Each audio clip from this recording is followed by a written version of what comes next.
Neste ano de 2020, três importantes datas da história política e econômica brasileira precisam ser destacadas e relembradas. Estão completando 100 anos da mudança de Juscelino Kubitschek de Oliveira de Diamantina para Belo Horizonte, onde veio cursar a faculdade de medicina e trabalhar na empresa brasileira de Correios na função de telegrafista para custear os seus estudos. Estão também completando 80 anos em que JK assumiu a função de prefeito de Belo Horizonte, ocorrida no dia 16 de abril de 1940, tendo completado seu mandato em 30 de outubro de 1945. E, por fim, completa-se 60 anos da inauguração de Brasília, ocorrida no dia 21 de abril de 1960. Hoje eu gostaria de apresentar alguns trechos de dois discursos proferidos pelo presidente Juscelino Kubitschek, destinados a economistas brasileiros. Os primeiros trechos foram extraídos de discurso proferido em Belo Horizonte, Minas Gerais, em 5 de dezembro de 1958, na qualidade de paraninfo dos formandos da Faculdade de Ciências Econômicas de Belo Horizonte. São os seguintes, aspas. Este programa de desenvolvimento econômico, que se consubstanciou nas 30 metas que o meu governo se propôs como objetivos mínimos, eu havia prometido ao povo quando ainda era candidato a presidente da República. Meu primeiro cuidado, ao ser eleito, foi equacioná-lo em termos realistas, revendo as projeções e estimativas que haviam servido de base à sua primeira formulação, à medida que dados mais precisos eram obtidos e a própria execução de alguns projetos específicos aconselhava a sua atualização ou mesmo a sua modificação, num ou noutro ponto. Nesse equacionamento, obedeceu-se igualmente às determinações de uma sadia estrutura financeira, limitando aqueles objetivos insusceptíveis de provocar uma sangria dos recursos do Tesouro Nacional, de caráter inflacionário, ou que abrigassem a novas responsabilidades no exterior que ultrapassassem a capacidade econômica do país. Cingiu-se, assim, o meu governo a um plano certamente amplo, mas perfeitamente execuível, mercê de um esforço harmônico dos órgãos públicos e da iniciativa privada. Esta integração de governo e livre iniciativa é, na verdade, condição indispensável à boa e completa realização do programa de metas. Nesse particular, não modifiquei de forma alguma a ideia que exprimiu ao povo brasileiro quando lhe pleiteava os sufrágios. Hoje, como então, reafirmo minha decidida confiança no princípio da livre empresa, cuja expansão ordenada é o penhor do progresso do país e o caminho mais curto para atingir-se o bem-estar social, alvo supremo de toda ação política. Em nenhum dos 5 setores, energia, transporte, alimentação, indústria de base e educação, em que se divide o programa de metas, tem o meu governo a intenção de substituir-se à iniciativa privada. Sua missão limita-se voluntariamente a criar as condições necessárias à ordenação do desenvolvimento econômico e seus fins últimos de aperfeiçoamento social. Assim agindo, o governo procura coordenar as empresas particulares, integrando-lhes os esforços numa ação de conjunto, que permitiria a aceleração do processo mesmo de desenvolvimento, graças à racional seleção de projetos específicos e à correta atribuição de meios para sua execução. Exatamente por uma política nacional, o plano de metas exige a participação de toda a população ativa do país, qualquer que seja o tipo de sua atividade, no âmbito governamental ou no particular. Homens de governo definiram-no. Técnicos e especialistas fixaram-lhe os objetivos mínimos. Economistas enquadraram-no na estrutura econômica financeira do país, para que ele tivesse condições de viabilidade. Estudaram-se a capacidade interna de investimento e as possibilidades de investimentos estrangeiros. Estimaram-se a capacidade de importar e a de pagamento ao exterior, sob a forma de exportação de mercadorias e serviços, e sob a forma do ingresso de capitais estrangeiros. Concertaram-se medidas para entrosar o programa federal com os programas estaduais e municipais. Harmonizaram-se as metas aos imperativos da segurança nacional. Estaria o programa de metas, contudo, incompleto, se não se preocupasse também com alguns aspectos peculiares da estrutura socioeconômica do Brasil, onde coexistem centros altamente desenvolvidos, nas faixas litorâneas principalmente, e outros ainda por serem trazidos a um nível de vida razoável. Não podemos permitir, sem grave prejuízo para o futuro deste país, que consideráveis extensões geográficas continuariam à margem do desenvolvimento nacional. É preciso realmente incorporá-las ao país, mediante uma ocupação humana racional, convenientemente preparada, sob todos os ângulos, possibilitando assim o aproveitamento de seu potencial econômico, até agora inerte e improdutivo. Com essa finalidade, determinei que se desse cumprimento ao imperativo histórico e constitucional de transferir a capital brasileira para o centro do país, de forma que ela sirva de foco de radiação civilizadora para aquelas regiões que, afastadas do bafejo do poder central e daqueles pontos mais afortunados e prósperos, não puderam ainda acompanhar o ritmo do progresso verificado em outras partes da nação.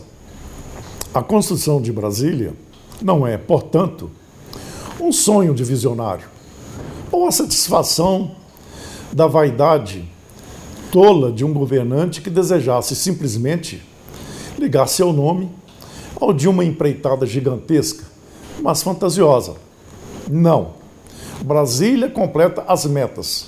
Brasília resulta da clara consciência de uma realidade geopolítica e econômica sobre ser um esplêndido testemunho de nossa capacidade de realização.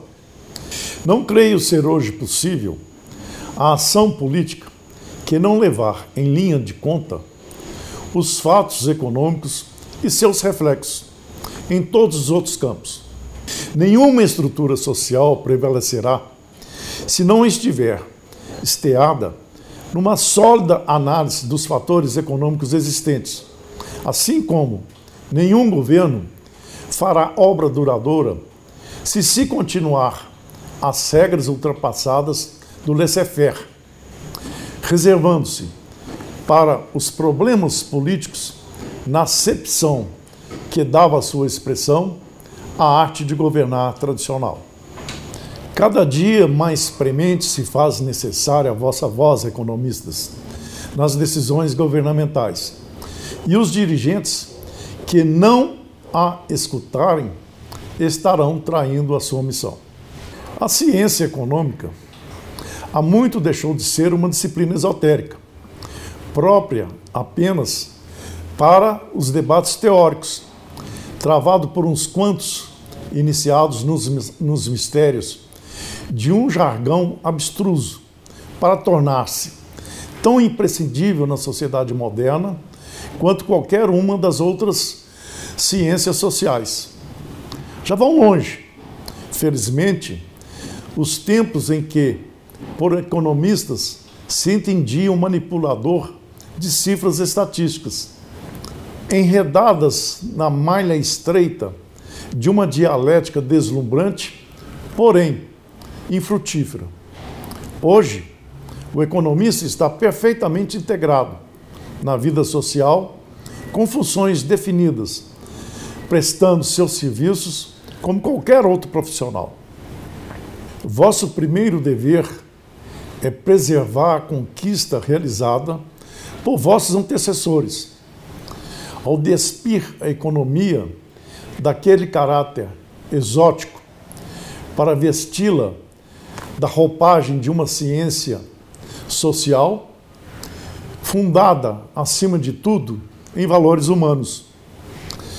Nenhuma ciência é realmente grande e autêntica, senão quando se subordina ao aprimoramento do homem e se adapta à sua grandeza e às suas limitações. Essa marca teleológica, impressa em todo conhecimento, é que dignifica a inteligência humana, elevando-a acima do puro instinto. O conhecimento, tornado fim em si mesmo, esteriliza-se e esvazia-se de sentido. Se não tivermos o pensamento orientado por esse princípio, de nada ou de muito pouco, nos servirá acumular noções, por mais extensas e profundas que possam ser, pois lhes haverá faltado a ordenação e um fim. Os outros trechos foram extraídos de discurso de J.K., proferido no Rio de Janeiro, em 9 de dezembro de 1958, como paraninfo dos formandos dos cursos de análise econômica do Conselho Nacional de Economia, e destacam-se que cabe aos economistas tarefa de vital importância. São os seguintes os trechos extraídos. Aspas.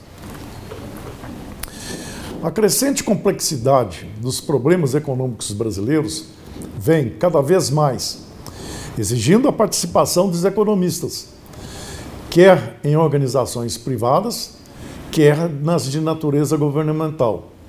Pode-se mesmo dizer que a escassez desses especialistas tem constituído uma das causas do nosso subdesenvolvimento, pois a colaboração que prestam é imprescindível aos trabalhos de análise econômica, em que se fundamentam tanto a formulação quanto a execução de qualquer programa de desenvolvimento ou expansão industrial. No terreno da análise econômica, cabe aos economistas, nos países menos desenvolvidos, tarefa de vital importância.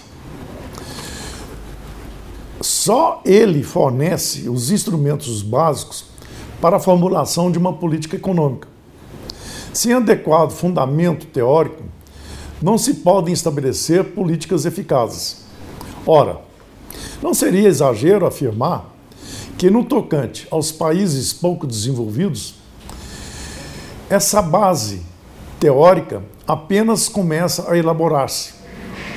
Revela muito o que fazer, tanto no que diz respeito ao conhecimento dos fatos econômicos, quanto à sua correta interpretação teórica. Temos aqui, portanto, um campo vasto, ainda pouco explorado, a desafiar a vossa argúcia ou vossos esforços. Em geral, a literatura sobre economia se baseia na experiência dos países desenvolvidos, traduzida em ensinamentos teóricos que costumam ser influenciados pelos interesses dominantes nesses países. Assim, não se pode esperar que tais estudos indiquem soluções adequadas para os problemas dos povos menos prósperos. Cumpre que os nossos economistas evitem explicar aqueles problemas sem antes submetê-los a uma crítica severa. E o que é mais importante, cumpre-lhes, através da constante análise e interpretação imparcial dos nossos problemas, descobrir elementos que contribuam para o aperfeiçoamento da teoria econômica e sua maior generalização. Esta deve ser objetiva, deve ser a expansão da realidade econômica.